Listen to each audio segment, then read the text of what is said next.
By head coach Nate Oats. As a reminder, if you have a question for Coach Oats, use your raise hand function. Get your questions in order they're received. We'll have Coach make an opening statement, and we'll go ahead and take some questions after that. So at this time, I'll turn it over to Coach Oats.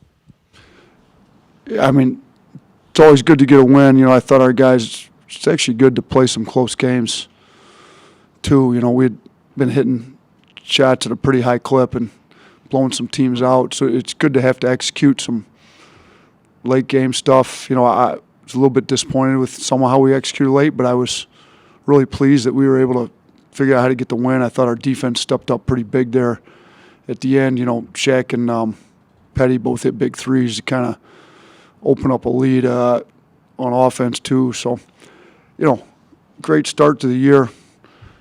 Didn't quite play as well as we had been, but you got to give Mississippi State a lot of credit. They're really well coached. You weren't just going to be able to do whatever you wanted to on our offensive end. They were going to guard you, which they did a pretty good job of. On our defensive end, I thought they ran some good stuff. We obviously struggled guarding Stewart. A little disappointing. He's a good player. Him and Molinar, pretty good backcourt. One of the better ones in the SEC. So we struggled a little there. I was a little worried about our interior defense coming into the game without Bruner and without Rojas. And, I thought Reese battled well. Keon Ambrose gave us great minutes. I thought in the 10 minutes Ambrose played, we were +8. So he did a great job. I thought we had some guys step up and give us quality minutes when we needed them. And, those two, they're starting 4 and 5, ended up with 14 points only. So I thought that was good. The 21 assists on 28 field goals. The ball's moving. That's 22 games in a row over 20 assists. So, we've been doing a pretty good job moving the ball. I thought, you talk about first 4 or last 4 of each half. I thought the last 4 of the first half, the first 4 of the second half, at least to start it, we weren't bad. I think 8-2 run to finish it, 9-3 run to start it. So 17-5 run there to close the first half, open the second half was big for us. But we'll take the win. We got a tough one coming in Tuesday. Kentucky looks like they got their mojo back a little bit with their big win over LSU today. Thank you, Coach. As a reminder, just use the raise hand function for your questions. We'll start with Drew Darmond. Yeah, Coach, I just wanted to ask you really quick about the bigs because you were without James Rojas today due to the medical situation. But talk about, first of all, Alex Reese, and then the huge minutes I thought you got out of Keon Ambrose Hilton, who I know has been not as playing as many minutes, but he's obviously coming along in practice, and you guys are gaining confidence in him. Yeah, really happy for Reese. High in points, high in minutes for him on the year. I thought he did a great job defensively when we needed him to. He hit the 1-3, which is big. Hopefully we can get him start shooting a little bit better. But, I thought his contribution tonight was more defense, rebounding, kind of keeping us together. I thought he was really good that way. And, they've got 2 really good bigs in Smith and Ado. And I thought, for those 2 to combine for 14, we did a good job. Now, Ambrose, we recruited him more like a 4.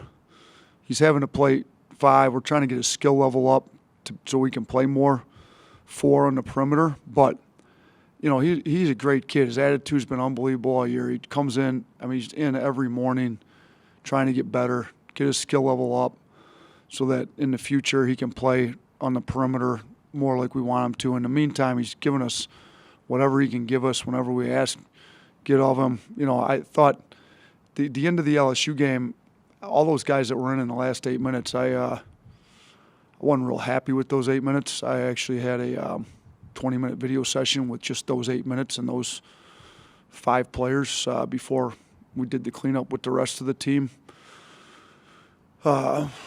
Whenever that was, Thursday.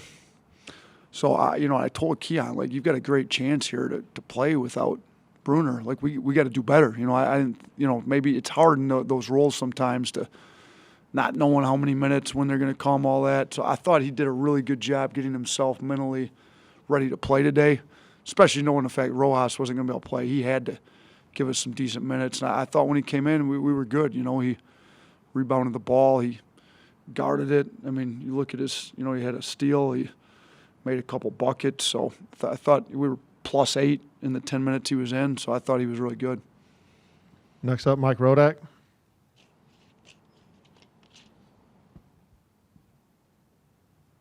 Mike, I think you're muted. You're unmuted on our side. Can't hear you.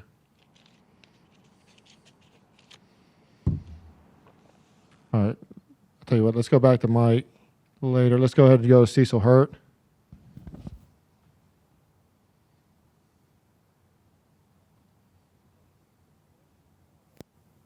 James Rojas, and is there any prognosis that he could be back for Kentucky?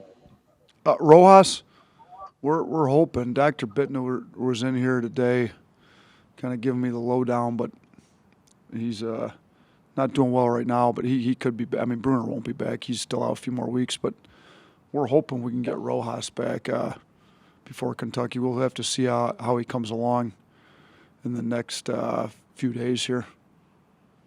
All right, let's go back to Mike. I think that's my bad, Mike. You should be good to go now. Sorry about the audio issue there. I was asking about Koolaid being on the bench tonight and just what the plan is for him going forward now that he's on campus. Yeah, so he came to school a semester early like a lot of football guys do, and we recruited him as basketball, football player, and he's been showing up to practice when his schedule permits. We're trying to get him accustomed to what we're doing. It's going to take a long time. I mean, obviously, you think about our new players now, they were here in June.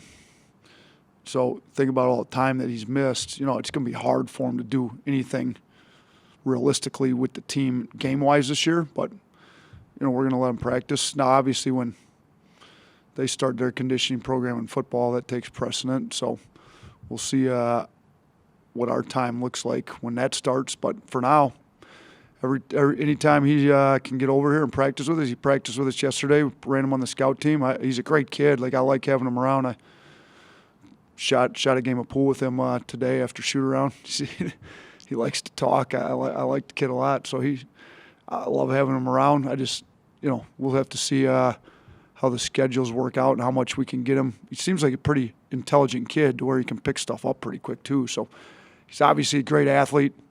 Could kind of brings that blue collar toughness, gritty. He could probably give us some of that. But we'll have to see how he picks up the system and all that here. All right, we got time for a couple more questions. Let's start with Ronald Wallace. Good win tonight, Coach. You had 5 guys in double figures. You guys were pretty much leading in the first half. Mississippi State was trying to hang in there, but you guys came hot in the second half, and I guess it was just no turning back. What did you say to those guys in the locker room? Yeah, at halftime, I didn't think our effort was the same effort we'd been getting from the guys in the previous games. I said we got to play harder. We've got to rebound, sprint the floor, get some loose balls. I thought they were doing some things a little harder than us, particularly a few of our guys. So, I told them, we told the guys, we got a little bit of a bullseye on our back now. We're sitting in first place, and everybody's gunning for you, and you're going to get everybody's best shot. So if we're going to lose a game, let's make it because, we just couldn't make a shot or something like that. Not because we got out-efforted. Let's make sure the effort's demanding of a win every time we're out there. And I didn't think the first 20 minutes was quite where it needed to be. And it wasn't terrible. We had a lead, but it wasn't quite where it needed to be. So, I didn't get after them, all that. I just challenged them a little bit. I think we got mature guys that are leaders that understand it when you tell them the truth, and we told them the truth. So I thought they came out in the first few minutes of the second half with a renewed energy. We got first 3 stops the second half. They called a timeout. And then I thought after that it kind of waned a little bit again. It just seemed a little up and down. We got to get it back to where it was before that. Again, Mississippi State's good, though. They do that to you. They're well coached, good defensive team, got a game plan. Offensively, they caused us some issues with some of the stuff they did. But, I told the guys the truth. We weren't bad, but we could be better at halftime. All right, no more questions in the queue, so that's it. Thank you, guys. Thanks.